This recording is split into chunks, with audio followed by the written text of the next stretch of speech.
إن الحمد لله نحمده ونستعينه ونستغفره ونعوذ بالله من شرور أنفسنا وسيئات أعمالنا من يهده الله فلا مضل له ومن يضلل فلا هادي له وأشهد أن لا إله إلا الله وحده لا شريك له وأشهد أن محمدا عبده ورسوله أما بعد اسباب نزول کے متعلق کل کے درس میں بات ہو رہی تھی، تو اسباب النزول کے متعلق کچھ باتیں ہوئی تھی کل کے درس میں۔ اسباب النزول سے متعلق آج بات یہ ہے کہ فوائد و اسباب النزول، سبب نزول جاننے کا فائدہ کیا ہوتا ہے۔ جب تک انسان کو کسی چیز کی فائدہ اور اس کے ثمرات کے متعلق علم نہ ہو تو انسان اس سے دلچسپی نہیں لیتا، یہ انسانی فطرت کی بات ہے۔ تو فوائد کے بارے میں جب انسان کو علم ہو جائے تو پھر اس کے متعلق شوق پیدا ہوگا، طلب پیدا ہوگی۔ تو سب سے پہلا فائدہ یہ ہے کہ سبب نزول دلیل ہے کہ یہ قرآن اللہ سبحانہ و تعالیٰ کی جانب سے آیا ہوا کلام ہے، یہ قرآن کی منزل من اللہ ہونے کی دلیل ہے۔ سبب نزول قرآن کی منزل من اللہ ہونے کی دلیل ہے، مطلب یہ ہے کہ یہ قرآن اللہ کی جانب سے آئی ہوئی کتاب ہے۔ وہ کس طرح؟ وہ یوں کہ نبی کریم صلی اللہ علیہ وسلم سے کسی بات کے متعلق سوال کیا جاتا تو نبی علیہ السلام کو اگر اس کے جواب کے متعلق علم نہ ہوتا تو آپ خاموشی اختیار کرتے تھے، جبریل کے آنے کا انتظار کرتے تھے۔ تو جبریل علیہ السلام اس سوال کا جواب لے کر آتے تھے اللہ عز و جل کی جانب سے، تو یہ جبریل کا اللہ کی جانب سے جواب لے آنا اور نبی علیہ السلام کا انتظار کرنا اور جواب دینے سے رک جانا، یہ دلیل ہے اس بات کی کہ یہ کتاب اللہ کی جانب سے آئی ہوئی کتاب ہے۔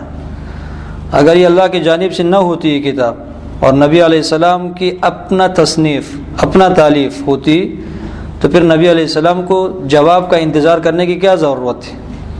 اب ایسے فوراً جواب دے دیتے۔ لیکن آپ قرآن کی تفسیر پڑھ لیں، احادیث بہت سارے ایسے مواقع پیش آیا ہے کہ نبی علیہ السلام سے مسئلہ پوچھا گیا، آپ نے خاموشی اختیار کیا۔ جیسے روح کے متعلق آپ سے سوال کیا گیا کہ روح کیا ہوتی ہے، نبی علیہ السلام نے خاموشی اختیار کیا۔ جبریل نے آ کر کے اللہ کے رسول کو بتلایا کہ قل الروح من امر ربی وما اوتیتم من العلم الا قلیلا، یہ ایک فائدہ نادرہ ہے۔ جیسے بخاری کی روایت ہے، عبداللہ بن مسعود کی روایت ہے کہ یہود نے نبی علیہ السلام سے روح کے متعلق سوال کیا، فسکت، نبی علیہ السلام نے خاموشی اختیار کیا، یہاں تک کہ جبریل نے آ کر کہا کہ وَيَسْأَلُونَكَ عَنِ الرُّوحِ قُلِ الرُّوحُ مِنْ أَمْرِ رَبِّي۔ یا سورہ منافقین کے آیت یقولون لئن رجعنا إلى المدینة ليخرجن الأعز منها الأذل، منافقین کہتے ہیں کہ اگر ہم مدینے کی طرف واپس لوٹ جائیں گے تو وہاں کی جو عزت مند لوگ ہوں گے ذلیل لوگوں کو وہاں سے نکال دیں گے۔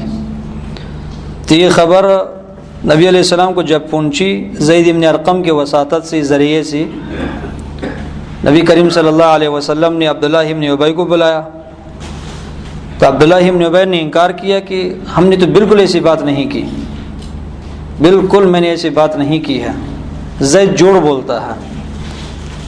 اب نبی کریم صلی اللہ علیہ وسلم تو عالم الغیب نہیں تھے، اب نے خاموشی کا مظاہرہ کیا، یہاں تک کہ اللہ عز و جل نے آیات اتار دی کہ یہ اسی طرح انہوں نے کہا ہے یحلفون باللہ ما قالوا ولقد قالوا کلمۃ الکفر، یہ تو قسم اٹھاتے ہیں کہ ہم نے ایسی بات نہیں کی، اس حال میں کہ یہ کفریہ بات کہہ چکے ہیں یہ لوگ، وکفروا بعد اسلامہم، اسلام لانے کے بعد کافر ہو چکے ہیں۔ اب یہ سبب نزول ہے اور قرآن کریم کا اتر آنا یہ دلیل ہے کہ یہ قرآن اللہ سبحانہ و تعالیٰ کی جانب سے ہے۔ اور دوسرا فائدہ وہ بیان عنایت اللہ عز و جل بنبیہ والدفاع عنہ، سبب نزول دلیل ہے اس بات پر کہ اللہ رب العزت اپنی نبی کا دفاع کرتے ہیں، سبب نزول دلیل ہے اس بات پر کہ اللہ رب العزت اپنی نبی کا دفاع کرتے ہیں، اپنی نبی سے دفاع کرتے ہیں۔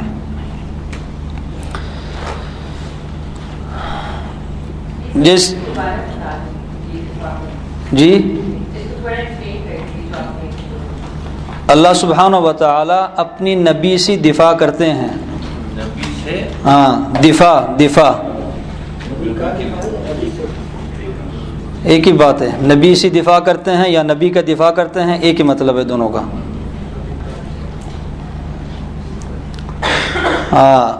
وقال الذين كفروا لولا نزل عليه القرآن جملة واحدة، کفار نے اعتراض کیا نبی کریم صلی اللہ علیہ وسلم پر کہ یہ قرآن ایک ہی مرتبہ اس پر کیوں نہیں اتارا جاتا، جس طرح کی تورات اللہ نے ایک ہی مرتبہ اتار دیا ہے، انجیل ایک ہی مرتبہ اللہ نے اتار دیا ہے، تو یہ قرآن اس نبی پر ایک بار کیوں نہیں اتارا جاتا؟ تو اللہ رب العزت نے جواب دیا كَذَلِكَ لِنُثَبِّتَ بِهِ فُؤَادَكَ، ہم قرآن کو کم کم کر کے نازل کرتے ہیں حصوں کی شکل میں، سورتوں کی شکل میں، تاکہ آپ کی دل کو ہم مطمئن بنائیں، آپ کی دل کی اطمینان کی خاطر ہم نے یہ اسلوب اختیار کیا ہوا ہے۔ اور اسی طرح جو قصۃ الافک ہے، عائشہ رضی اللہ تعالیٰ عنہ پر جو تہمت لگائی ہے منافقین نے، اس پر اگر آپ غور کریں اس واقعے پر، تو عائشہ کی براءت میں اللہ نے جو 10 آیتیں اتاری ہے وہ بھی نبی کریم صلی اللہ علیہ وسلم کی بستر سے دفاع ہے۔ اللہ رب العزت اپنی نبی کے بستر کا بھی دفاع کرتے ہیں، کیونکہ عائشہ تو نبی کریم صلی اللہ علیہ وسلم کا یار فراش ہے، تو اللہ رب العزت نے آپ کی عزت سے دفاع کیا ہے۔ اور تیسرا سبب نزول کا جو فائدہ ہے وہ یہ ہے کہ اللہ سبحانہ و تعالی اہل ایمان کا دفاع کرتے ہیں، اور اللہ سبحانہ و تعالی کو اہل ایمان کے بارے میں، اہل ایمان کے ساتھ اللہ سبحانہ و تعالی کو شدید محبت ہے، اس لیے جب بھی کوئی پریشانی آتی مسلمانوں پر تو اس پریشانی کو حل کرنے کے لیے اللہ عز و جل قرآن کریم کی کچھ آیات کو نازل کر دیتے۔ مثلا غزوۃ ذات الرقاع، جس کو غزوۃ المریسیع بھی کہا جاتا ہے کتب سیرت میں، اس میں جب عائشہ رضی اللہ عنہا کا ہار گم ہوا اور پھر اس کی انتظار میں صحابہ اکرام کو اتنا دیر انتظار کرنا پڑا وہاں پہ کہ وہ نماز کا ٹائم بھی گزر گیا اور وضو کرنے کے لیے پانی میسر نہیں تھا، تو اللہ عز و جل نے فوراً آیات التیمم اتار دیا ہے، تیمم کے متعلق اللہ نے آیات اتار دی ہے۔ اب یہاں پہ مسلمان اپنی نماز کے بارے میں پریشان تھے کہ نماز کا ٹائم گزر گیا ہے، وضو کرنے کے لیے پانی نہیں ہے، اور تیمم کا حکم ابھی نہیں نازل ہوا تھا، تو یہ سہولت نہیں دی گئی تھی مسلمانوں کو، تو مسلمان پریشان تھے۔ اس پریشانی کو دور کرنے کے لیے اللہ عز و جل نے فوراً آیات التیمم اتار دیا ہے۔ اور اسی طرح سبب نزول کا جو چوتھا فائدہ ہے وہ یہ ہے کہ سبب نزول کو جاننے سے آیت کی صحیح سمجھ آتی ہے۔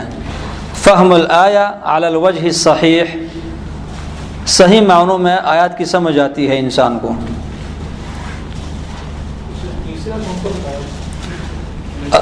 اللہ سبحانہ و تعالی اہل ایمان سے محبت کرتے ہیں، اہل ایمان کا دفاع کرتے ہیں، اور ان کی پریشانیوں کو زائل کرنے کے لیے آیات اتار دیتے ہیں۔ جیسے یہ میری گمان کے مطابق تو تیسرا ہے اور چوتھا بیان کرنے لگا ہوں۔ جیسی قرآن کریم کی آیت ہے ان الصفا والمروۃ من شعائر اللہ، صفا اور مروہ اللہ کے شعائر میں سے ہے۔ فمن حج البیت او اعتمر فلا جناح علیہ ان یطوف بہما، اس آیت کی لفظی ترجمے پر آپ غور کریں، صفا مروہ اللہ کے شعائر میں سے ہے، جس نے بیت اللہ کا حج کیا یا عمرہ کیا تو اس پر کوئی گناہ نہیں ہے کہ صفا اور مروہ کا بھی سعی کریں۔ اب مطلب یہ ہے اس کا کہ صفا اور مروہ میں سعی کرنا یہ کوئی حج کا رکن نہیں ہے، صرف ایک استحبابی عمل ہے، اگر کسی نے کیا تو اس کو اجر ملے گا، نہ کیا تو اجر نہیں ملے گا۔ ظاہری مطلب یہی ہے، جس طرح کہ کسی ایک تابعینی غالباً عروہ ابن زبیر نے یہی مطلب سمجھ لیا تھا اس آیت سے۔ تو جب اس نے یہ بات عائشہ رضی اللہ تعالیٰ عنہ سے کی تو عائشہ رضی اللہ عنہ نے فرمایا کہ نہیں، یہ جو تم سمجھ رہے ہو یہ غلط ہے، اس آیت کا مطلب یہ ہے، اس کا سبب نزول ہے۔ سبب نزول یہ ہے کہ یہ جو مدینے کے رہنے والے ہیں، یہ حبل جو بت ہوا کرتا تھا اس دور میں، حبل، اس کی خاطر یہ احرام باندھتے تھے، اس کی خاطر احرام باندھتے تھے، اور جب حرم میں آتے تھے تو صفا اور مروہ کا سعی نہیں کرتے تھے، کیونکہ یہاں پہ حبل بت نہیں تھا، اس لیے صفا اور مروہ کی جو ہے نا، صفا اور مروہ کا وہ سعی نہیں کرتے تھے۔ اور دوسری روایت میں یہ ہے کہ صفا اور مروہ میں ایک بت تھا جس کی خاطر مشرکین یہاں پہ آ کر کے یہ سعی کرتے تھے۔ انہیں دو روایات ہیں، یہی دوسری روایت زیادہ سمجھ آتی ہے۔ انس بن مالک کی روایت ہے صحیح بخاری میں، یہاں پہ بت ہوا کرتا تھا اور مشرکین اس بت کی خاطر یہاں پہ آتے تھے۔ تو جب اسلام آیا تو صحابہ اکرام نے یہ سمجھ لیا کہ اب صفا اور مروہ کی طرف جانا گناہ ہوگا، اس لیے کہ مشرکین بت کی زیارت کی خاطر جاتے تھے، اگر ہم بھی صفا اور مروہ میں جائیں گی تو مطلب یہ ہے کہ پھر ہم گناہ کر چکے ہیں، گناہ کرتے ہیں۔ تو اللہ عز و جل نے آیت اتار دی کہ ان الصفا والمروہ من شعائر اللہ، یہ اللہ کے شاعر میں سے ہے، یہاں پہ اگر آپ جائیں گے تو آپ پر گناہ نہیں ہوگا، بلکہ یہاں پہ جانا فرض ہے، حج کے ارکان میں سے ایک رکن ہے۔ اب دیکھیں سبب نزول کے بغیر لفظی ترجمے سے انسان کو آیت کی صحیح سمجھ نہیں آتی، جب سبب نزول سامنے رکھیں گے تو پھر آیت کی صحیح سمجھ آتی ہے۔ تو یہ مختلف مثالیں ہیں۔ اور ایک بات کل میں نے کہی دی تھی سبب نزول کے متعلق، العبرۃ بعموم اللفظ لا بخصوص السبب، کہ اعتبار جو ہے نا اس لفظ قرآن کریم کے عام خطابات کو کیا جائے گا، خاص سبب نزول کو نہیں دیکھنا۔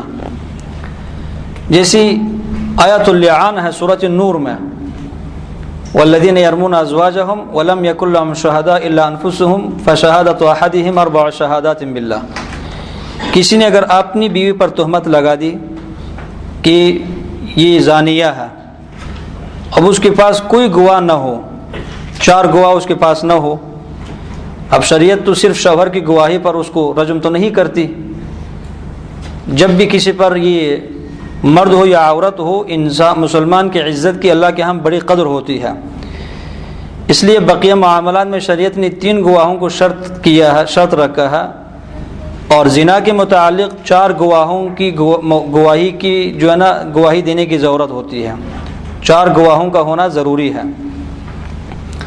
اب کسی نے اگر اپنی بیوی پر تہمت لگائی اور اس کے پاس کوئی گواہ نہیں ہے، صرف اس نے خود دیکھ لیا ہے، تب صرف شوہر کی گواہی پر اس کو کوڑے سنسار نہیں کیا جائے گا عورت کو، بلکہ اس میں آیت اللعان اللہ نے اتار دی ہے۔ آیت اللعان یہ ہے کہ قاضی دونوں کو بلائے گا اور وہ قسم اٹھائیں گی، قسم اٹھائیں گی، مرد یہی کہے گا کہ میں اللہ سبحانہ و تعالیٰ کی قسم اٹھاتا ہوں، واللہ یا باللہ یا تاللہ، کہ یہ بدکار عورت ہے، میری بیوی بدکار ہے، اور 5ویں مرتبہ میں کہے گا کہ اللہ سبحانہ و تعالیٰ کی لعنت ہو میرے اوپر اگر میں اس بات میں جھوٹا ہوں، اگر میں اس پر جھوٹ بول رہا ہوں تو اللہ سبحانہ و تعالیٰ کی لعنت میرے اوپر ہو۔ اس مقام میں آ کر کے قاضی اس کو ڈرائے گا کہ تم اللہ سبحانہ و تعالیٰ کی لعنت سے بچو، یہ خطرناک چیز ہے، لیکن پھر بھی اگر وہ بندہ اپنی بات پر اصرار کرتا ہے تو وہ یہ کہے گا، پھر بیوی کی نوبت آئے گی تو بھی اسی طرح 4 مرتبہ قسم اٹھائے گی کہ میں قسم اٹھاتی ہوں کہ میرا شوہر جھوٹا ہے، اور 5ویں مرتبہ میں یہ کہے گی عورت کہ اگر میرا شوہر سچا ہو تو اللہ سبحانہ و تعالیٰ کا غضب میرے اوپر ہو، اللہ کا غضب میرے اوپر نازل ہو جائے۔ اس کے بعد پھر ان کے درمیان تفریق کیا جائے گا، جدائی ڈال دی جائے گی، یہ نکاح بعد میں نہیں کر سکتے ہیں، بس یہی فسخ نکاح ہے۔ یہ آیت تو اتر آئی تھی ہلال ابن امیہ کے متعلق۔ ہلال ابن امیہ وہ صحابی ہے جو غزوہ تبوک سے پیچھے رہے تھے، مرارہ ابن ربیع، کعب ابن مالک اور ہلال ابن امیہ، ان کے ساتھ یہ واقعہ ہوا تھا۔ تو اس دور میں اس مسئلے کا حل قرآن میں موجود نہیں تھا۔ اب مشکل پیش آئی تو اللہ سبحانہ و تعالیٰ نے سورہ النور کی ابتدائی آیات کو نازل کیا، لیکن اب یہ حکم ان کے ساتھ خاص نہیں ہے بلکہ قیامت تک تمام مسلمانوں کے لیے یہی قانون ہے۔ اب دیکھیں سبب نزول خاص ہے کہ آیات اتر آئی ہے ہلال ابن امیہ اور ان کی وائف کے متعلق، لیکن آیات کا جو حکم ہے وہ قیامت تک باقی ہے، سب مسلمانوں کے لیے یہی قانون ہے۔ جیسے کہ نبی کریم صلی اللہ علیہ وسلم پر اسی طرح دوسرا واقعہ ہوا، عویمر العجلانی۔ عویمر العجلانی نبی علیہ السلام کے پاس آ کر کہنے لگے، اللہ کے رسول، اگر کسی نے اپنی بیوی کے ساتھ کسی مرد کو پایا اور غیرت میں آ کر کے اس نے اس مرد کو قتل کر دیا، آپ تو اس قتل کرنے والے کو قتل کر دیں گے، تو پھر بندہ کیا کرے؟ ایک طرف غیرت کی بات ہے، دوسری طرف سزا ملے گی شریعت کی جانب سے، بندہ کیا کرے؟ نبی علیہ السلام نے فرمایا کہ اللہ سبحانہ و تعالیٰ نے تمہارے متعلق اور تمہاری وائف کے متعلق تو قرآن اتارا ہے، سورۃ اللعان کی آیت آپ نے پڑھ کر ان کو سنا دی کہ یہ اللہ رب العزت کا فیصلہ ہے تمہارے بارے میں، اگر تمہارے ساتھ ایسا معاملہ ہوا ہے، چار گواہ نہیں ہے، تو بس لعان کا معاملہ ہے، تو لعان کرو۔ تو نبی علیہ السلام نے ان آیات کو ان پر بھی تطبیق کیا ہے، تو یہ دلیل ہے کہ اعتبار قرآن کریم کے عام خطاب کو کیا جائے گا، صرف اس خاص سبب نزول کو نہیں دیکھنا۔ اور ایک اور بحث اصول قرآن سے متعلق ہوا ہے معرفت المکی والمدنی، مکی اور مدنی یہ کیا ہوتے ہیں؟ یہ تو کل بات ہو گئی تھی کہ قرآن کریم کی نزول کی 3 مراحل ہیں، جو تیسرا مرحلہ ہے بیت العزت سے علی قلب الرسول صلی اللہ علیہ وسلم، نبی کریم صلی اللہ علیہ وسلم کے دل پر جو اتارا گیا ہے قرآن، وہ 22 سال اور کچھ مہینوں میں ہوا ہے۔ قرآن میں بھی ہے کہ وَقُرْآنًا فَرَقْنَاهُ لِتَقْرَأَهُ عَلَى النَّاسِ عَلَى مُكْثٍ وَنَزَّلْنَاهُ تَنزِيلًا، اس قرآن کو ہم نے کم کم کر کے نازل کیا ہے تاکہ آپ پڑھ کر لوگوں کو سنائیں، اور وَنَزَّلْنَاهُ تَنزِيلًا ہم نے اس کو کم کم کر کے اتارا ہے۔ یہ تو قرآن میں بھی صراحت ہے اس کی۔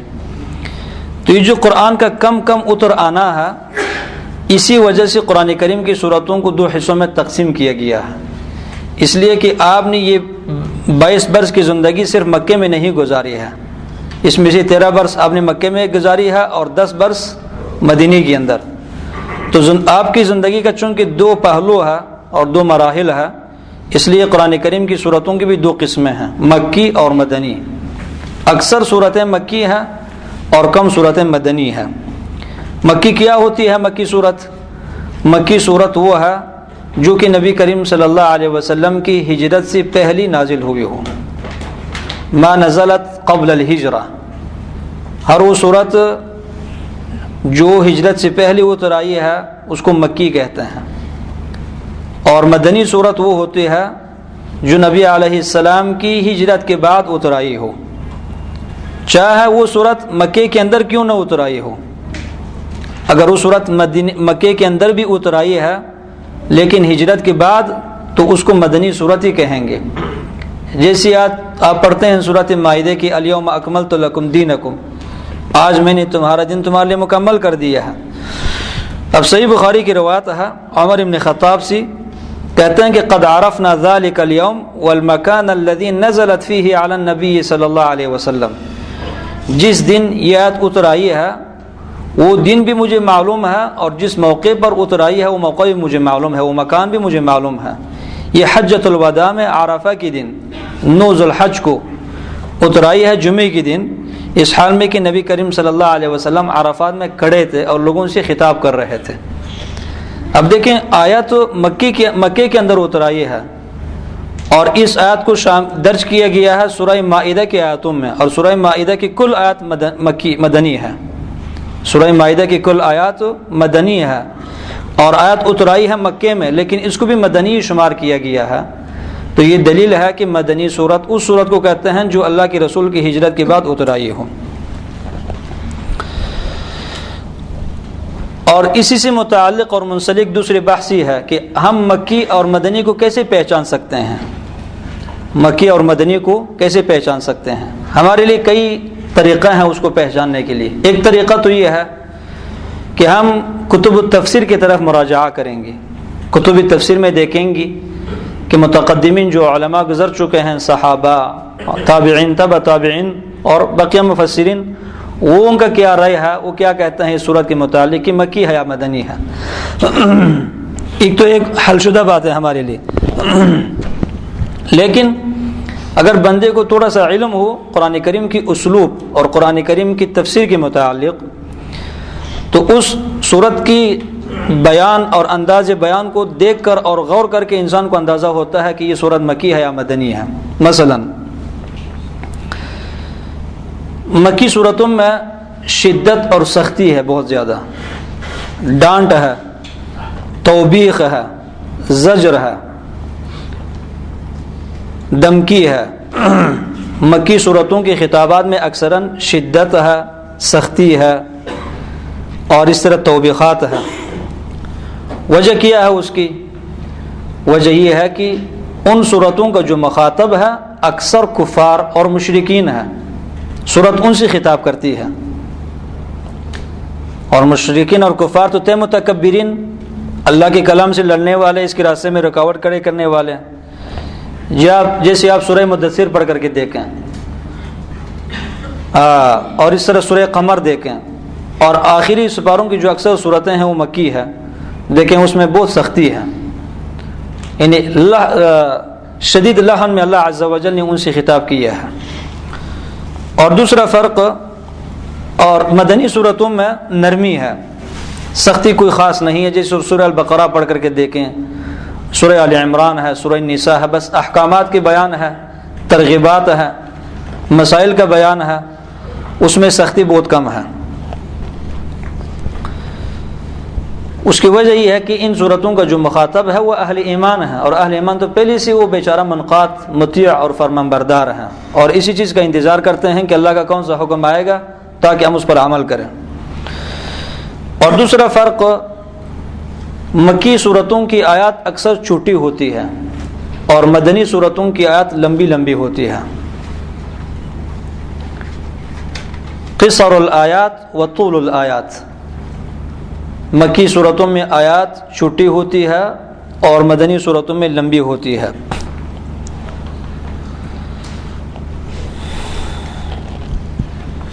جیسے سورہ طور ہے، والطور وکتاب مسطور فی رق منشور، چھوٹی چھوٹی سی آیات ہیں، الرحمن علم القرآن وغیرہ۔ اور مدنی صورتوں میں آیات لمبی ہوتی ہے، اس کی وجہ یہ ہے کہ اس میں احکامات کا بیان ہے۔ مثلا یا ایھا الذین آمنوا اذا قمتم الى الصلاة فاغسلوا وجوہکم وایدیکم، وضو کی فرائض کو اللہ نے بیان کیا ہے۔ یا لین دین کے متعلق، یا ایھا الذین آمنوا اذا تداینتم بدین الی اجل مسمى فاکتبوہ الی آخر الآیات۔ چونکہ احکامات اور مسائل کا بیان ہے تو یہ آیتیں لمبی ہوتی ہے۔ اور ایک فرق یہ ہے کہ موضوعاتی لحاظ سے مکی صورتوں میں اکثراً 3-4 چیزوں کا بیان ہے۔ مکی صورتوں میں توحید کا اثبات، توحید، مکی صورتیں اکثر جو تاکید کرتی ہیں اللہ سبحانہ و تعالیٰ کی توحید پر، کیونکہ مشرکین توحید کو نہیں مانتے تھے، توحید الالوہیت پر۔ اسی طرح قیامت کا اثبات، قرآن کی حقانیت،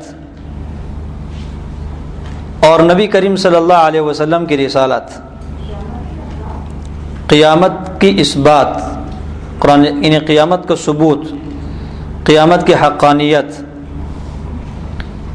اثبات توحید، اور اسی طرح اثبات قیامت، اثبات رسالت، اور اسی طرح قرآن کریم کی صداقت۔ اور جو مدنی صورتیں ہیں اس میں بس عبادات ہے، معاملات ہے۔ وجہ یہ ہے کہ مدنی صورتوں کی جو مخاطب ہے وہ توحید کو بھی مانتے ہیں، اللہ کے رسول کی رسالت کو بھی مانتے ہیں، قیامت پر بھی ایمان رکھتے ہیں، اور قرآن کو بھی مانتے ہیں۔ اور اسی طرح مدنی صورتوں میں، مکی صورتوں میں منافقین کی احوال اور صفات کا تذکرہ بالکل نہ ہونے کے برابر ہے، بہت کم ہے۔ مکی صورتوں میں منافقین کے حالات اور ان کی صفات کا تذکرہ کم ہے، اور مدنی صورتوں میں منافقین کی صفات کا تذکرہ بکثرت ہے۔ وجہ یہ ہے کہ مکے میں منافقین نہیں تھے اور مدینہ میں منافقین پیدا ہوئے ہیں۔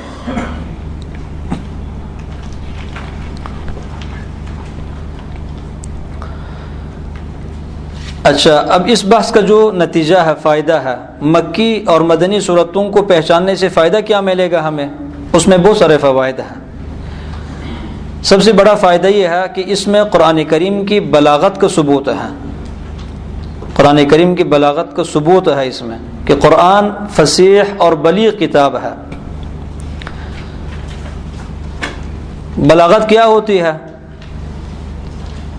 عام لوگ یہ سمجھتے ہیں کہ بلاغت بس یہی ہے کہ بندہ بات کرتے ہوئے اپنے منہ کو کافی انداز میں کھولے اور بڑی بڑی باتیں کریں تاکہ لوگوں کو سمجھ نہ جائے، بس یہ بلاغت ہے۔ یہ بلاغت نہیں ہوتی۔ بلاغت ایک علم ہے اور اس کی تعریف یہ ہے کہ بندہ مقتضی الحال کو رعایت کرتے ہوئے بات کریں، اپنی مخاطب کی علمی مستوی کو سامنے رکھتے ہوئے اس سے ہم کلام ہو جائے۔ کلم الناس علی قدر عقولہم، لوگوں کی سمجھداری کے بقدر ان سے بات کی جائے، اسی کا نام بلاغت ہے۔ اپنی مخاطب کی حالت کو رعایت کرنے کا نام ہی مقتضی الحال ہے، اب بلاغت ہے، مقتضی الحال اسی کا نام ہے۔ تو دیکھیں مکے میں قرآن کریم کی جو مخاطب ہے وہ منکر اور اسی طرح شک کرنے والے لوگ ہیں، تو ان کے ساتھ قرآن نے سخت انداز میں خطاب کیا ہے، سختی کے ساتھ۔ اور مدنی صورتوں میں چونکہ مخاطب پہلے سے منقاد ہے، اب ایک بندہ پہلے سے آپ کا فرمان بردار ہے، اس کو سختی سے کسی بات کا حکم دینا ویسے بھی یہ جو ہے نا ٹھیک نہیں ہے، بلاغت کے خلاف ہے۔ تو قرآن کریم چونکہ بلیغ کتاب ہے، اس لیے تمام لوگوں سے ان کی حالت کے مطابق ہی ان سے ہم کلام ہوا ہے اور ان سے بات کی ہے۔ اور دوسرا فائدہ، اس میں شریعت کی حکمت کا ثبوت ہے۔ مکی اور مدنی کو جاننے سے اس بات کا اندازہ ہوتا ہے کہ شریعت نے حکمت کا اور مصلحت کا کس حد تک خیال کیا ہے، کہ قرآن کریم کے نزول میں تدریج ہے، آہستہ آہستہ اللہ نے اس کو اتار دیا ہے، حالات، واقعات اور لوگوں کی جو ہے نا وہ انکار یا تصدیق کے مطابق ہر قوم کی حالت کو قرآن کریم نے رعایت کیا ہے۔ اسی طرح ایک اہم فائدہ یہ ہے کہ تربیت الدعات، مکی اور مدنی صورتوں میں دعوت دینے والوں کی تربیت ہوئی ہے۔ جو دعوت دینے والے لوگ ہیں مسلمان، ان کی تربیت کی گئی ہے کہ تم اپنے دعوت میں قرآن کریم کا جو راستہ ہے، قرآن کا جو اسلوب ہے، اسی کا جو ہے نا اتباع کیا کرو، اسی کی پیروی کیا کرو۔ سب سے پہلے جو اہم بات ہے مثلا توحید ہے، قرآن کی حقانیت ہے، قیامت کا اثبات ہے، نبی علیہ السلام کی صداقت ہے، جو اہم دینی موضوعات ہیں سب سے پہلے ان پر بات ہونی چاہیے، اور ہر شخص سے اس کی حالت کے مطابق اس سے بات ہونی چاہیے۔ یہ تربیت ہے ہماری۔ اسی طرح مکی اور مدنی کو پہچاننے سے چوتھا جو فائدہ حاصل ہوگا وہ یہ ہے معرفت الناسخ والمنسوخ، ناسخ اور منسوخ کا علم ہوگا، کیونکہ ناسخ اور منسوخ کی جو شرائط ہے ان میں سے ایک شرط یہ ہے کہ ناسخ کا جو زمانہ نزول ہے وہ پہلے منسوخ کا جو زمانہ نزول ہے پہلے ہونے چاہیے، اور ناسخ کا جو زمانہ نزول ہے وہ بعد میں ہونے چاہیے۔ بعد میں آنے والا حکم جو پہلا حکم ہے اس کو ناسخ کر سکتا ہے۔ تو یہ ہے، مثلا دو آیتوں کے درمیان تعارض ہے، ایک بات کر رہا ہوں ویسے، تو آپ دیکھیں گے کہ کون سی آیت مکی ہے کون سی مدنی ہے۔ اگر تطبیق دینے کا کوئی راستہ نظر نہیں آتا، کسی صورت میں ان آیات کے آپس میں نہیں بنتی، تو پھر آپ تاریخ کو دیکھیں گے، مکی اور مدنی کو دیکھیں گے کہ جو آیت مدنی ہوگی وہ ناسخ ہے اور جو آیت مکی ہے وہ منسوخ ہے۔ اور ایک بات اسی سے منسلک ہوئی ہے کہ حکمت و ترتیب نزول القرآن، اللہ نے اس ترتیب سے قرآن کو کیوں اتارا ہے؟ یہ جو قرآن کریم کی ترتیب ہے کہ کچھ صورتیں مکی ہے کچھ مدنی ہے، اس میں کیا حکمت ہے؟ اور اللہ نے اس کو آہستہ آہستہ اتار دیا ہے۔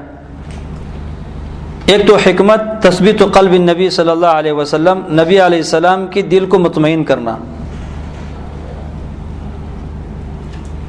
کذالک لنثبت به فؤادک ورتلناه ترتیلا، سورہ قاف، سورہ فرقان 32 نمبر آیت۔ وَلَا يَأْتُونَكَ بِمَثَلٍ إِلَّا جِئْنَاكَ بِالْحَقِّ وَأَحْسَنَ تَفْسِيرًا، یہ کوئی بھی اعتراض کریں گے تو ہم اس کا جواب دے دیں گے۔ مشرکین اعتراض کرتے تھے، یہود نصارہ، اللہ رب العزت اس کا جواب اتارتے تھے۔ اور دوسرا فائدہ اس میں، تاکہ قرآن کو حفظ کرنا صحابہ اکرام کے لیے آسان ہو جائے۔ اس ترتیب سے اللہ نے قرآن کو اتار دیا اور کم کم اتار دیا ہے تاکہ قرآن کریم کا حفظ صحابہ اکرام کے لیے آسان ہو جائے۔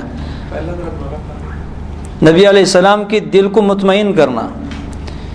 یہ ٹائم کم ہونے کی وجہ سے میں مختصر بات کرتا ہوں۔ یہ دعوت کے میدان میں اس بات کی انتہائی ضرورت ہوتی ہے۔ جب آپ دعوت کے لیے نکلتے ہیں تو زیادہ آزمائش آنے کی وجہ سے بندہ بے چین ہو جاتا ہے، بے قرار ہو جاتا ہے، پریشانی آتی ہے انسان کے اوپر۔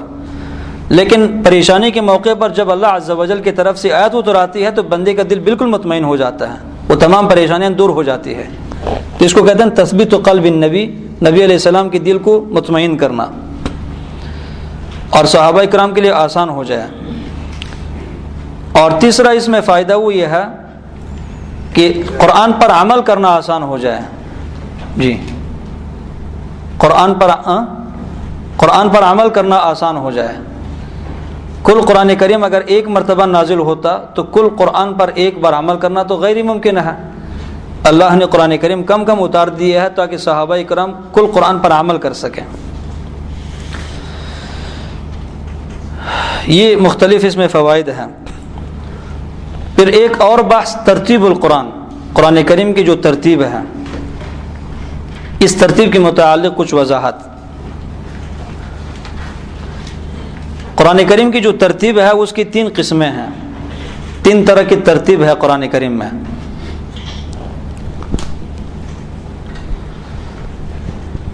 پہلے جو ترتیب ہے وہ ترتیب الکلمات ہے، قرآن کریم کی حروف اور کلمات کی ترتیب۔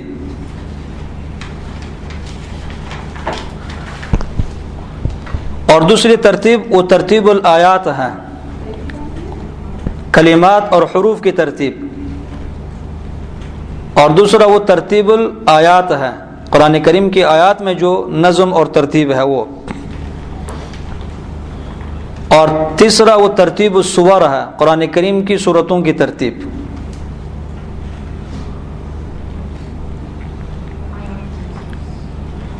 پہلی کلمات اور حروف، دوسرے نمبر پر آیات اور تیسرے نمبر پر سورت۔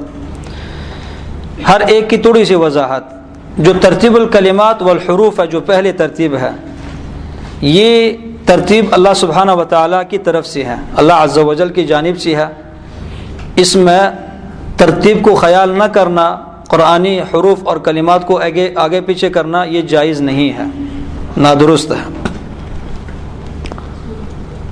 یہ ترتیب قرآن سے ثابت، احادیث سے، اور اس پر تمام اہل اسلام کا اجماع ہے۔ اس کی مخالفت ناجائز اور حرام ہے۔ مثلا الحمدللہ رب العالمین، یہ ترتیب اللہ نے دی ہے۔ اب کوئی بندہ یوں پڑھ لے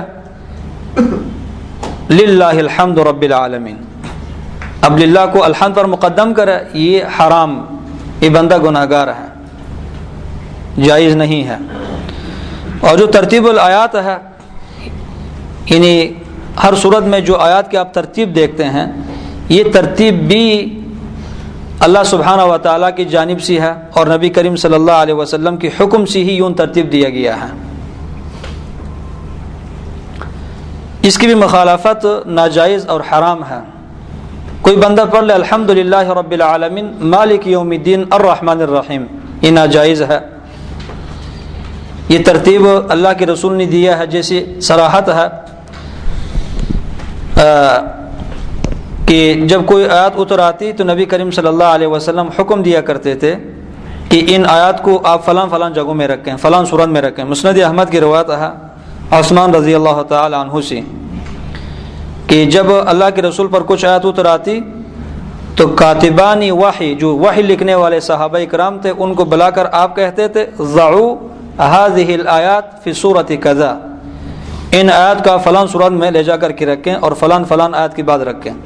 تو یہ ترتیب توقیفی ہے۔ توقیف کا مطلب یہ ہے کہ اس کا علماء اور صحابہ کرام کے اجتہاد سے کوئی تعلق نہیں ہے، یہ ترتیب شریعت نے دی ہے، اس ترتیب کی مخالفت حرام اور ناجائز ہے۔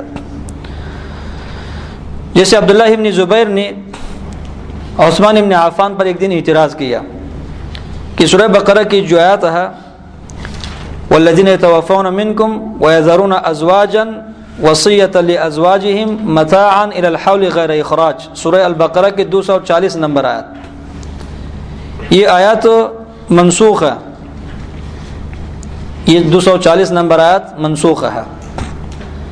تو اس کے متعلق عبداللہ ابن زبیر نے اعتراض کیا کہ یہ آیت منسوخ ہے، اس آیت کا جو ناسخ ہے وہ 234 نمبر آیت ہے، یہ پہلے آیت 240 ہے اور دوسری آیت 234 ہے، والذین یتوفون منکم ویذرون ازواجا یتربصن بانفسہن 4 اشہر و10، اس آیت نے اس آیت کو منسوخ کر دیا ہے۔ تو اور یہ جو ناسخ ہے یہ منسوخ سے پہلی ہے، کیونکہ ناسخ 234 نمبر آتا ہے اور منسوخ 240 نمبر آتا ہے، تو آپ نے اس منسوخ آیت کو کیوں لکھ لی ہے قرآن کریم میں؟ منسوخ ہے، اس کو نہیں لکھنی چاہیے۔ تو عثمان ابن عفان نے کہا کہ یا ابن اخی لا اغیر شیئا منہ من مکانہ، یہ میرے بھتیجے، میں قرآن کریم کی کسی بھی ایک آیت کو اپنی جگہ سے بدل نہیں کر سکتا، تبدیل نہیں کر سکتا، میں قرآن کریم کے آیات میں سے کسی بھی ایک آیت کو اس کی اصلی جگہ سے تبدیل نہیں کر سکتا، حذف کرنا دور کی بات ہے۔ اور پھر عثمان ابن عفان نے حدیث پیش کیا۔ تو بات ہو رہی تھی قرآن کریم کی آیات کی ترتیب کے متعلق، اور تیسری جو ترتیب ہے وہ ترتیب السور ہے، قرآن کریم کی سورتوں کا جو ترتیب ہے، اس میں اہل علم کے چند آراء ہے، اکثریت کا رائے یہی ہے کہ یہ جو ترتیب ہے یہ ترتیب اجتہادی ہے، صحابہ اکرام نے اپنے اجتہاد سے قرآن کو یوں ترتیب دیا ہے۔ صحابہ اکرام جب قرآن کریم کو جمع کر رہے تھے تو قرآن کریم کو جمع کرتے ہوئے اس ترتیب کو اجتہاد کر کے اس ترتیب کے مطابق سورتوں کو ترتیب دیا ہے۔ اس لیے اس ترتیب کو خیال کرنا تلاوت کرتے ہوئے واجب نہیں ہے، نماز پڑھتے ہوئے پڑھاتے ہوئے اس ترتیب کو خیال کرنا واجب نہیں ہے۔ اگر کسی نے اس ترتیب کی مخالفت کی تو اس کو ہم گناہگار نہیں کہہ سکتے۔ دلیل یہ ہے، بخاری کی روایت ہے، مسلم میں بھی ہے، کہ نبی کریم صلی اللہ علیہ وسلم نماز پڑھ رہے تھے، نماز تہجد۔ حذیفہ بن یمان کہتے ہیں کہ میں اللہ کے رسول کے ساتھ ہی کھڑا تھا، نماز پڑھ رہا تھا، تو نبی علیہ السلام نے سورہ البقرہ سے تلاوت شروع کی۔ سورہ فاتحہ کو پڑھنے کے بعد آپ نے سورہ البقرہ کی تلاوت کی، سورہ البقرہ کو ختم کرنے کے بعد پھر آپ نے سورہ نساء کی تلاوت شروع کیا، اور سورہ نساء کو پڑھنے کے بعد پھر آپ نے سورہ آل عمران پڑھ لیا۔ اب دیکھیں سورہ آل عمران تو سورہ نساء سے پہلی ہے، لیکن آپ نے پہلے سورہ نساء کی تلاوت کی پھر سورہ آل عمران کی۔ اگر ترتیب کی مخالفت ناجائز ہو تو اللہ کے رسول کبھی بھی ناجائز کام نہ کرتے۔ اور اسی طرح امام بخاری رحمہ اللہ نے معلقاً روایت کیا ہے کہ احنف ابن قیس، یہ صحابی رسول ہے، نماز پڑھ رہے تھے تو پہلی رکعت میں سورہ الکہف کی تلاوت کی پہلی رکعت میں، اور دوسری رکعت میں سورہ یونس کی تلاوت کی۔ تب سورہ کہف تو بعد میں ہے، سورہ یونس تو پہلی ہے، ترتیب کا خیال نہیں کیا۔ اور پھر احنف ابن قیس نے کہا کہ میں نے عمر ابن خطاب کے پیچھے نماز پڑھی تھی تو انہوں نے نماز صبح میں، فجر کے نماز میں یہی طریقہ کی، اسی طریقے پر تلاوت کی تھی کہ پہلے رکعت میں سورہ الکہف کی تلاوت کی اور دوسرے رکعت میں سورہ یونس کی تلاوت کی۔ تو دیکھیں صحابہ اکرام کا یہ عمل بھی دلیل ہے ہمارے لیے کہ ترتیب السور کو خیال کرنا ضروری نہیں ہے۔ ابن تیمیہ رحمہ اللہ نے بھی لکھا ہے کہ اس میں کوئی حرج نہیں ہے، اس لیے صحابہ اکرام کی جو مصحفیں ہیں ان کی ترتیبی صور میں کچھ نہ کچھ فرق بھی ہے۔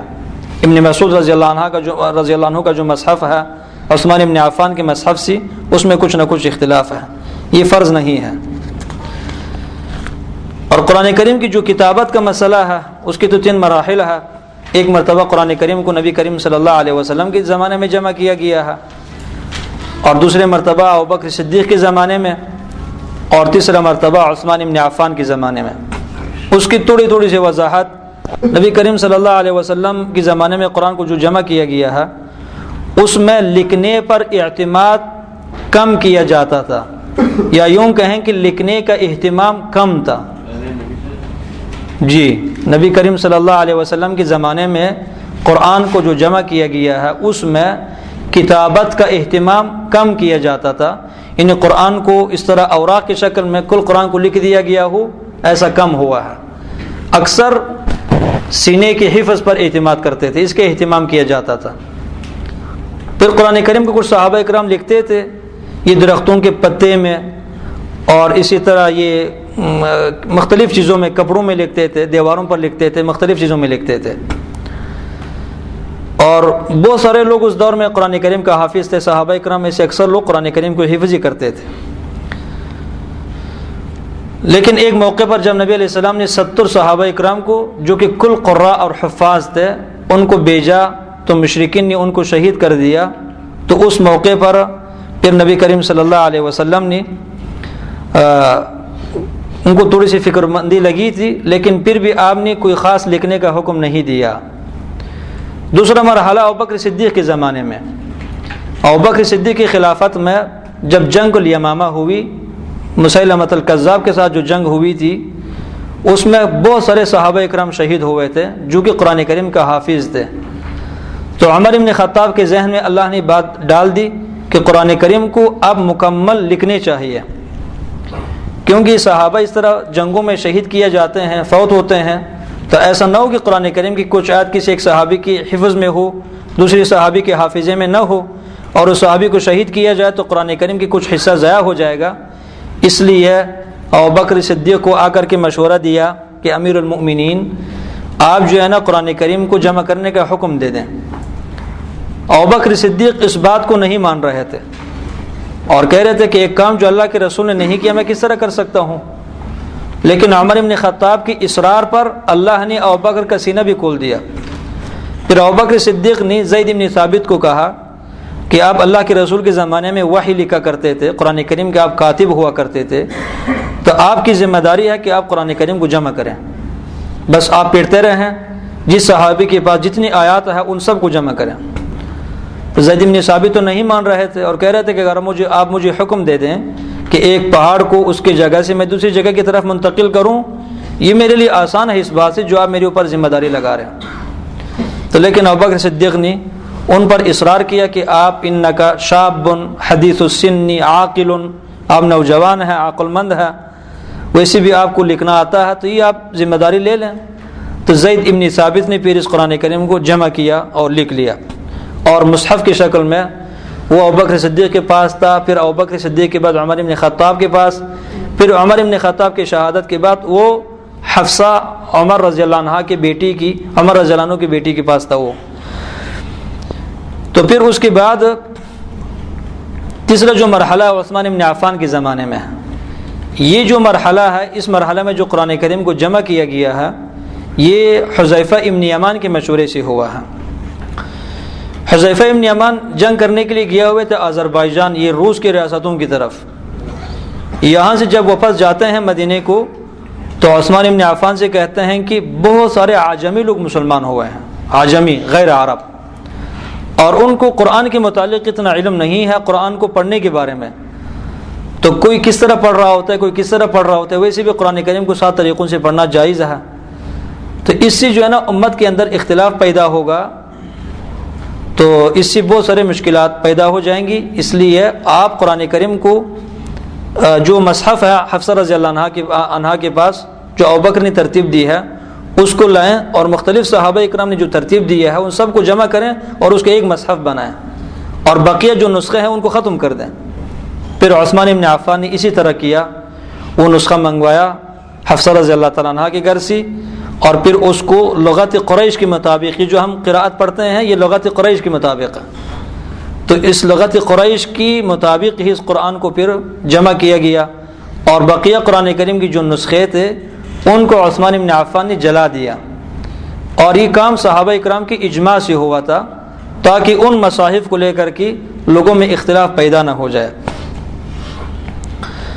تو اس پر کسی صحابہ اکرام نے انکار نہیں کیا۔ اس دور میں جہالت کا دور ہے، کسی کو کہیں کہ عثمان ابن عفان نے قرآن کریم کو جلا تو بس وہ شور اٹھائیں گے، اس میں قرآن کریم کو اہانت کرنا مقصد نہیں تھا، بلکہ امت کو اختلافات سے بچانے کے لیے کام کیا ہے، کہ کوئی صحابی کسی انداز میں پڑھتا تھا، کوئی صحابی کسی انداز میں پڑھتا تھا، مثلا والضحیٰ، کوئی اس کو والضحیٰ پڑھتا ہے، کوئی والضحی پڑھتی ہے، اب اس کی اختلاف پیدا ہوگا عام لوگوں کے لیے، عام لوگ اس بات کو نہیں سمجھ سکتے، تو اس لیے ایک ہی مصحف پر قرآن لوگوں کو جمع کیا گیا۔ یہ قرآن کریم کے نزول کے 3 مراحل ہیں۔ اب بات آتی ہے تفسیر کے متعلق۔ تفسیر یہ لغت عربی میں فسر سے مشتق ہے، فسر، فا سین اور را۔ فسر کا مطلب ہوتا ہے الکشف، کسی چیز کو ظاہر کرنا۔ تفسیر فسر سے ماخوذ ہے، اور فسر کا مطلب ہوتا ہے کسی چیز کو ظاہر کرنا، آشکار کرنا۔ شریعت کی اصطلاح میں تفسیر کا مطلب ہوتا ہے بیان و معانی القرآن الکریم، قرآن کریم کی مفاہیم اور معانی کو بیان کرنا، آیات کے مطلب کو ظاہر کرنا، یہ تفسیر ہے۔ اور یہ تفسیر کو سمجھنا فرض ہے۔ کتابا انزلناہ الیک مبارک لیدبروا آیاتہ ولیتذکر اولو الالباب، تاکہ لوگ اس میں تدبر کریں اور اس سے عبرت لے لیں عقل والے، اور تدبر ممکن نہیں ہے علم تفسیر کو جاننے کے بغیر، اس لیے تفسیر کا علم سیکھنا فرض ہے۔ تو قرآن کریم کی تفسیر کو بیان کرتے ہوئے تفسیر کرنے والے پر واجب ہے کہ سب سے پہلے اپنی ذہن میں اس بات کو رکھے کہ میں قرآن کریم کی جو تفسیر بیان کر رہا ہوں در حقیقت میں اللہ سبحانہ و تعالیٰ کی ترجمانی کر رہا ہوں، میں اللہ سبحانہ و تعالیٰ کا ترجمان بنا ہوا ہوں، اور اللہ عز و جل کے کلام کو اس کے بندوں تک جو ہے میں پہنچا رہا ہوں۔ یہ ترجمان کی حیثیت رکھتا ہے مفسر۔ تو جب بندہ کسی کا ترجمان ہو اور ترجمانی کرتے ہوئے لوگوں تک جو ہے نا لوگوں کو غلط ترجمانی کرے تو اس سے کتنا فساد برپا ہوگا، اور جس شخص کی باتوں کا ترجمہ ہو رہا ہے اس کو کتنا غصہ آئے گا اس شخص پر، کس نے میرا مطلب نہیں بیان کیا، غلط مطلب بیان کیا۔ تو تفسیر بیان کرتے ہوئے آیات کو غلط تفسیر کرنا اور لوگوں کو غلط بات بتلانا، ایسے لوگوں پر اللہ رب العزت کی رحمت کے بجائے اللہ کی لعنت اتراتی ہے۔ رب قاری یقرأ القرآن والقرآن یلعنہ، تو قرآن کے الفاظ کو پڑھتے ہوئے غلط پڑھنے پر لعنت اتراتی ہے، تو قرآن کے مفاہیم کو غلط پڑھنا یہ لعنت کا سبب ہے۔ تو تفسیر کرتے ہوئے اس بات کا خیال کرنا ضروری ہے۔ پھر تفسیر کس طرح کرنا ہے؟ تفسیر بیان کرنے کے 5 اصول ہیں۔ قرآن کریم کی تفسیر کو بتلانے کے 5 اصول ہیں۔ قرآن کریم کی تفسیر کے 5 اصول ہیں۔ 5 طریقوں سے آپ قرآن کریم کی تفسیر کر سکتے ہیں۔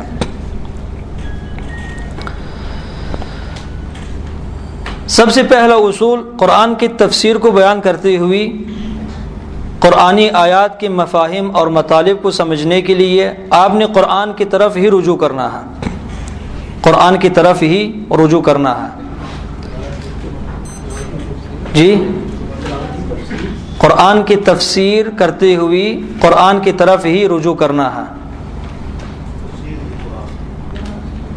تفسیر القرآن بالقرآن، قرآن کی تفسیر قرآن کے ذریعے سے، اس لیے کہ یہ قرآن اللہ سبحانہ و تعالیٰ کی جانب سے آیا ہوا ہے، اور اللہ عز و جل خود اپنی مطلب کو بہتر جانتے ہیں کہ میں کیا کہنا چاہتا ہوں۔ ہر متکلم کو اپنی کلام کے متعلق زیادہ علم ہوتا ہے سامع کی بنسبت، تو اللہ سبحانہ و تعالیٰ خود متکلم ہے، اللہ نے کلام کیا ہے، تو اللہ عز و جل کو اپنی کلام کے متعلق خوب علم ہے بندوں کی بنسبت، اس لیے اللہ رب العزت نے اپنی کلام کی تفسیر خود کی ہے اکثر مقامات میں، جیسی جگہ جگہ اس کی طرف اشارہ ہوگا بإذن اللہ عز و جل۔ بلاغت کا بھی طریقہ یہی ہے کہ انسان ایک درس میں تمام موضوعات بیان نہ کرے. ایک تقریر میں اگر آپ کل اسلام کو بیان کریں گے تو لوگ نہیں سمجھ سکتے. تو اس بلاغت کا اللہ عز و جل نے بہت ہی خیال کیا ہے. اللہ نے کسی بھی ایک آیت میں کل اسلام کو جمع نہیں کیا، بلکہ کہیں کسی بات کی طرف صرف اشارہ ہی کافی تھا تو اللہ نے اشارہ ہی کر دیا ہے. پھر کہیں اس بات کی تفصیل کی ضرورت ہے تو اللہ نے وہاں پہ تفصیل بیان کیا ہے، اس کو تفصیلاً بیان کیا ہے. جیسے آپ موسیٰ علیہ السلام کا قصہ دیکھیں قرآن میں، آدم علیہ السلام کا واقعہ دیکھیں، کہیں صرف 2 آیات میں موسیٰ علیہ السلام کے قصے کی طرف اللہ نے اشارہ کیا ہے. پھر کہیں جا کر کے اللہ نے کئی 1-2 رکوع لگایا اس کے اوپر کیونکہ وہاں پہ اس کی ضرورت تھی. تو ما اجمل فی مکان فصلہ فی مکان آخر یا فسرہ فی مکان آخر. اللہ نے اگر کہیں اجمالی بات کی ہے تو پھر کسی موقع پر جا کر کے اس بات کی تفصیل اللہ نے بیان کر دی ہے. تو سب سے پہلے آپ نے قرآن کی تفسیر کو قرآن سے ہی کرنا ہے. مثلا سورہ یونس میں ہے 62 نمبر آیت، الا ان اولیاء اللہ لا خوف علیہم ولا هم يحزنون. خبردار، جو اللہ کے دوست ہوتے ہیں نہ وہ غمگین ہوتے ہیں نہ ان پر کوئی خوف ہوتا ہے. اب ولی کون ہے؟ اللہ نے اس کی تفسیر خود کر دی ہے، ہم پر نہیں چھوڑ دیا. کہ کچھ لوگ جو ہے نا ملنگوں کو ولی کہنا شروع کر دیں، وہ لوگ جو بالکل نہاتے نہیں ہیں، پاگل بنتے ہیں شیطان کی طرح، ان کو ولی کہنا شروع کر دیتے ہیں. نہیں، اللہ نے خود تعریف کیا، الذین آمنوا وکانوا یتقون. اللہ کے ولی وہ ہے جن کی 2 صفات ہوتی ہے، ایمان رکھتے ہیں اور اللہ سے ڈرتے ہیں. بس ابھی صفت جس شخص میں ہو بس وہ اللہ کا ولی ہے. ضروری نہیں ہے کہ اس کے نام کے اوپر شیخ لکھا ہوا ہو. دکاندار ہوگا اللہ کا ولی ہوگا، عورت ہوگی اللہ کی ولیہ ہوگی. تو اللہ نے خود تعریف کر دی ہے. دیکھیں قرآن کی تفسیر قرآن نے خود کر دیا ہے. ولی کون ہے؟ الذین آمنوا وکانوا یتقون. اسی طرح پڑھتے ہیں سورہ طارق، والسماء والطارق وما ادراک ما الطارق. اب طارق کیا ہے؟ اللہ نے خود اس کی تفسیر کر دیا، النجم الثاقب. نجم ثاقب بھی ستارہ ہی طارق ہے. قرآن کی تفسیر قرآن نے خود کر دیا ہے. اسی طرح سورہ نازعات میں آپ پڑھتے ہیں والارض بعد ذلك دحاها. اس کے بعد اللہ نے زمین کو ہموار کر دیا ہے. اب ہم دیکھتے ہیں کہ زمین تو ہموار نہیں ہے سب. اب یہاں سے آپ چلے جائیں پنڈی کی طرف تو بہت سارے جگہ آپ کو زمین ہموار بھی ملیں گے، کہیں چڑھائی بھی ملیں گے، پہاڑے بھی آئیں گے دیکھنے کو. تو کل زمین تو ہموار نہیں ہے. قرآن نے خود اس کی تفسیر کر دی ہے کہ اخرج منها ماءها ومرعاها والجبال ارساها. زمین کو ہموار کرنے کا مطلب یہ کہ اللہ نے اسے پانی نکال دیا ہے، اللہ نے اس کے لیے حیوانات کے لیے چراگاہ بنا دیا ہے، جہاں پہ چرنے کے لیے جاتے ہیں. اللہ نے پہاڑوں کو اس کے لیے میخ بنا دیا ہے، کل بنا دیا ہے. یہ مطلب ہے اس کا. اس کی بہت سارے مثالیں ہیں. یا مثلا سورۃ ہود میں ہے، من کان یرید الحیات الدنیا وزینتها نوفی الیہم اعمالهم فیہا وہم فیہا لا یبخسون. جو دنیا چاہتا ہو تو ہم دنیا میں اس کو دنیا دے دیں گی اور دنیا میں بالکل ان کو کوئی کمی نہیں ہوگی. اب اس آیت کو سامنے رکھتے ہوئے آپ کفار کی حالت دیکھیں. آیت کا مطلب ہے کہ اللہ دنیا میں کفار کو دے دیتا ہے، اس حال میں کہ بہت سارے ایسے کافر اور مشرک ہیں جو بھوک سے مرتے ہیں، ان کے پاس کچھ بھی نہیں ہوتا، مانگنے کے لیے راستوں میں نکل آتے ہیں. تو کیا اللہ نے غلط بات کہہ دی ہے؟ نہیں، یہاں پہ بات اجمالی ہے. سورہ بنی اسرائیل میں جا کر پڑھیں، اللہ نے فرمایا کہ جو دنیا چاہتا ہو تو ہم اس کو دیتے ہیں لمن نشاء ما نريد لمن نشاء. جو ہم چاہتے ہیں اور جس کے لیے چاہتے ہیں، جتنا ہم چاہیں گے اور جس کے لیے چاہیں گے اس کو دے دیں گے، اگر کسی کے لیے نہیں چاہیں گے نہیں دے دیں گے. تو وہاں پہ اللہ رب العزت نے اس بات کی وضاحت کر دی ہے. اسی طرح سورہ طارق میں آپ پڑھ لیں، اس میں ہے کہ انہ علی رجعہ لقادر. اللہ سبحانہ و تعالیٰ اس انسان کو واپس لوٹانے پر قادر ہے. 2 تفسیر ہے اس کی. ایک تفسیر یہ ہے جو صحیح تفسیر ہے کہ اللہ رب العزت نے جس طرح انسان کو نطفے سے پیدا کیا ہے اور اس کو ماں کے پیٹ سے باہر نکال دیا ہے، اسی طرح اس انسان کو قبر سے دوبارہ زندہ کرنے پر اللہ قادر ہے. جس طرح اللہ نے جو رحیم ہے یہ بھی ایک قبر ہے، اللہ نے اگر اس قبر سے انسان کو نکالا ہے اس پر قادر ہے، جو دوسری قبر ہے اس سے بھی نکال سکتا ہے، اس پر اللہ رب العزت قادر ہے. یہ صحیح تفسیر ہے اس کی. استدلال ہے، اللہ نے اس پر استدلال کیا ہے۔ اب کچھ لوگ اس کی تفسیر یہ کرتے ہیں کہ نہیں، انہ علی رجعہ لقادر، جب انسان بڑھاپے کو پہنچتا ہے تو پھر اللہ رب العزت اس بار پر قادر ہے کہ اس کو پھر بوڑھا ہونے کے بعد دوبارہ اللہ اس کو بچہ بنایا، اور پھر اللہ اس کو نطفہ بنایا، اور یہ پھر ماں کے رحم میں چلے جائے، پھر اپنے باپ کی پیٹھ کی طرف چلے جائے، پھر یہ بالکل نیست و نابود ہو جائے۔ اللہ اس پر قادر ہے، یہ تفسیر ٹھیک نہیں ہے۔ اللہ اس پر قادر ہے لیکن یہ تفسیر ٹھیک نہیں ہے، اس لیے کہ قرآن کریم کی بقیہ مقامات میں اللہ رب العزت نے یوں کہیں بھی تعبیر نہیں کیا۔ جہاں پہ بھی یہ خلقت کے مراحل کا اللہ نے تذکرہ کیا ہے تو وہاں سے اللہ نے استدلال کیا ہے، قیامت پر استدلال کیا ہے، قبر سے اٹھانے پر اللہ نے استدلال کیا کہ میں دوبارہ وہاں سے تمہیں اٹھا سکتا ہوں۔ تو یہ تفسیر القرآن بالقرآن ہے۔